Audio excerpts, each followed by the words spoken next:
굿모닝 애청자 여러분, 안녕하십니까?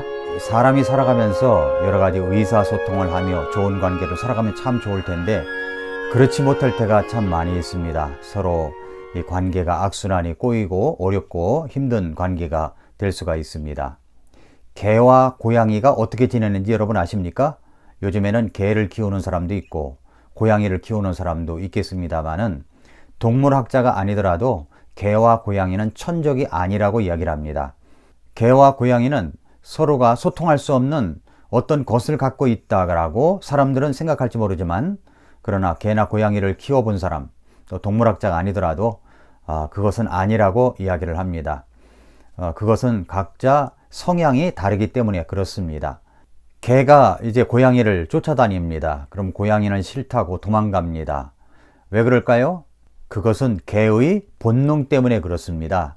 개들은 모두 야생에서 지내던 어떤 경험이 있기 때문에 그것을 조상으로부터 물려받아서 야성적인 어떤 사냥 본능을 갖고 있습니다.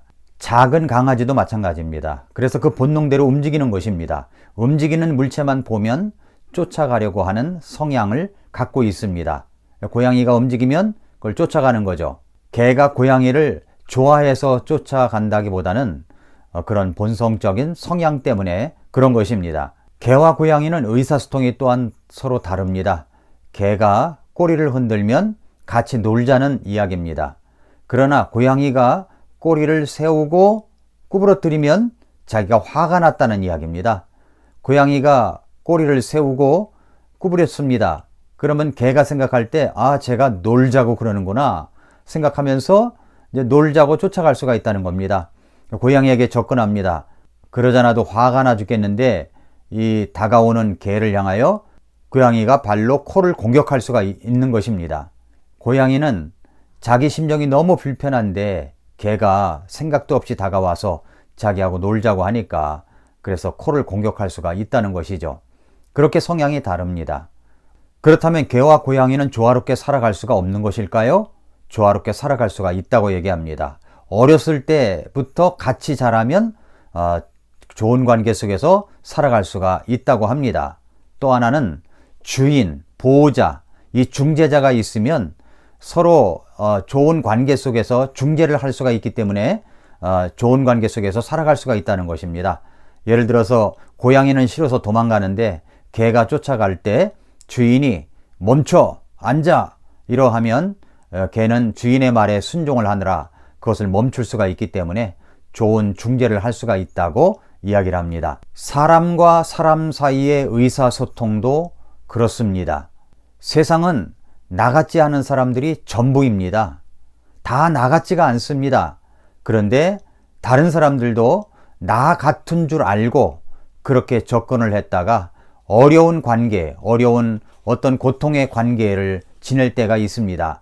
나 같으면 저렇게 안 할 텐데 왜 저렇게 하는지 모르겠다고, 이해할 수가 없다고 이야기를 합니다. 나는 열심히 한다고 하는데 내 아내는, 내 남편은, 배우자는, 내 자식들은 왜 그렇게 나를 몰라주는지 모르겠다고 이야기를 합니다. 아들이랑 잘 통하는 아빠가 되고 싶은데, 딸이랑 이야기를 허물없이 하는 엄마가 되고 싶은데 이것이 잘 안 될 때가 얼마나 많습니까? 그러나 여러분, 이런 생각해 보셨습니까? 다 나 같지 않다는 것입니다. 다 나 같은 것이 아닙니다. 나 같아야 되는 줄 생각합니다. 우리가 관계 속에서 가장 중요한 것은 의사소통입니다. 의사소통, 커뮤니케이션은 상호 공통점을 나누어 갖는다라는 라틴어 커뮤니스, 공통, 소유라는 단어에서 유래가 된 것입니다. 두 사람 또는 그 이상의 사람들 사이에서 이루어지는 커뮤니케이션, 의사소통, 상호 교류가 이루어진다는 뜻입니다. 어떤 개인 또는 집단에서 정보, 사상, 의견 등을 전달하고 받아들이는 과정을 의미합니다. 그렇게 의사소통을 하는 방식을 게리 체프먼 박사는 5가지 사랑의 언어라는 책에서 그것을 사랑의 언어라고 이야기를 하고 있습니다. 이 책은 너무나 유명한 책이라 여러분의 집에 한 권씩은 다 있을 것입니다. 누구나 다 읽어봤을 것이라고 생각합니다. 아직 읽어보지 못한 분들은 꼭 한번 읽어보시기 바랍니다.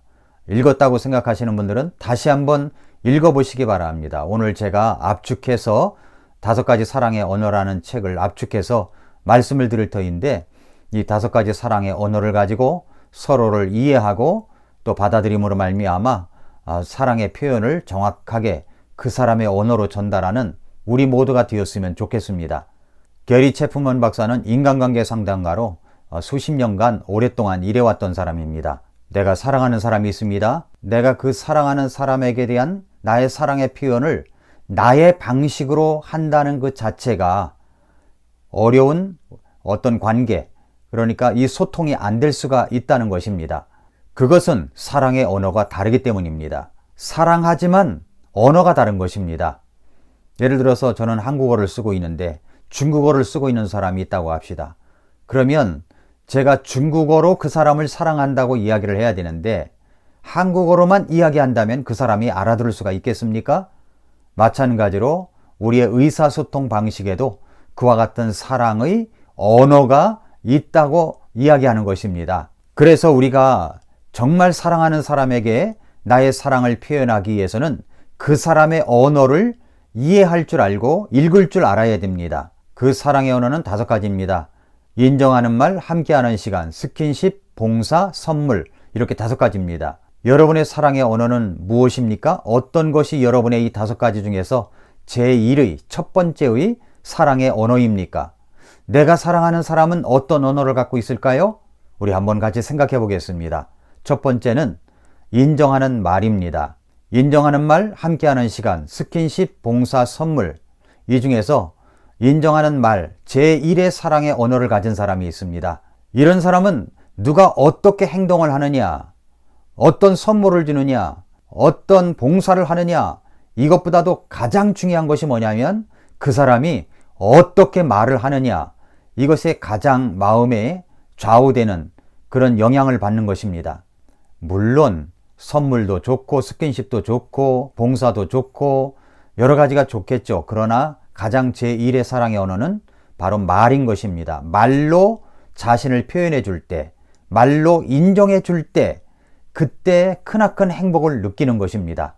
사람마다 여러 가지 성향이 있는데 이 사랑의 언어가 제1의 언어로 자리 잡고 있는 사람이 있습니다. 제1의 사랑의 언어가 인정하는 말인 아이에게 엄마나 아빠가 아이에 대해서 부정적이고 비판적인 말을 한다면 그 아이는 엄청 상처를 받는 것입니다. 그래서 제1의 사랑의 언어가 인정하는 말인 사람은 행동보다는 말을 중요하게 여긴다는 것을 꼭 기억하시기를 바랍니다. 어떤 때 우리가 말 때문에 싸우는 경우도 많잖아요. 왜 그렇습니까? 인정하는 말이 그 사람의 언어이기 때문에 그렇습니다.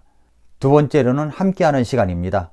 인정하는 말, 함께하는 시간, 스킨십, 봉사, 선물, 이 5가지 중에서 함께하는 시간이 첫 번째 언어인 사람이 있습니다. 다른 건 잘 못해줘도 상관이 없습니다. 함께 있어만 주면 만족해하는 사람이 있습니다. 제 아내가 그렇습니다. 제가 선물을 많이 못할지라도 또한 집안일을 많이 거들어주지 못할지라도 물론 거들어주면 좋아하긴 하겠죠. 그러나 제 아내의 가장 제1의 사랑의 언어는 함께 있어주는 것입니다. 그저 함께 있어만 주면 아주 좋아합니다. 그 사랑의 표현을 가지고 함께 있어줌으로 그 사랑의 표현을 할 수가 있는 것입니다.